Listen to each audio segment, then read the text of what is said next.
ఇక్కడ కూడి వచ్చిన ప్రజలకు అందరికీ క్రిస్మస్ శుభాకాంక్షలు. నా పేరు Tejaswini. Matthew 1st chapter 18 to 25. Now the birth of Jesus Christ took place in this way. When his mother Mary had been betrothed to Joseph, before they came together, she was found to be with child from the Holy Spirit.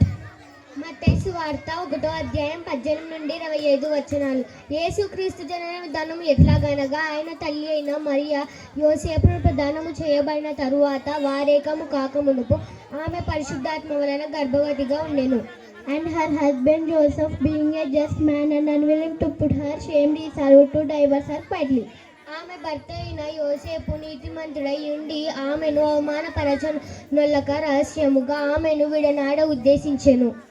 But as he considered this thing, behold, an angel of the Lord appeared to him in dream, saying, Joseph, son of David, do not fear to take Mary as your wife, for that which is conceived in her is from their sins. అతడు ఈ సంగతులను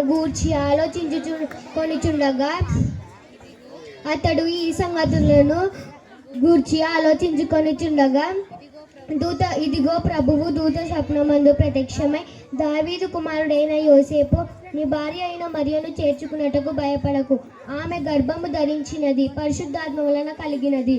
She will bear a son, and you shall call his name Jesus, for he will save his people from their sins.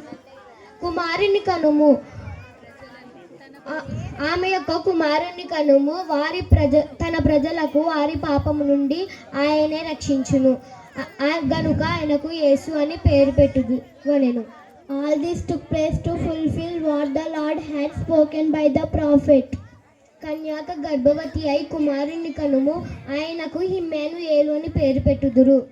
Behold, the virgin shall conceive and bear a son, and they shall call his name Emmanuel, which means God with us. అని ప్రభువు తన ప్రవక్త ద్వారా పలికిన మాట నెరవేరునట్లు ఇదంతయు ఇమ్మానుయేలు పేరునకు భాషాంతరమున దేవుడు మనకు తోడని అర్థం. When Joseph woke from sleep, he did as the angel of the Lord commanded him. He took his wife. యోసేపు నిద్ర మేలుకొని ప్రభువు తనకు ఆజ్ఞాపించిన ప్రకారం చేసి తన భార్యను చేర్చుకొని, but knew her not until she had given birth to a son, and he called his name Jesus. Thank you. కుమారుని కనుము వరకు ఎరుగకుండగా అతడు ఆ కుమారునికి యేసు అని పేరు పెట్టెను. Thank you.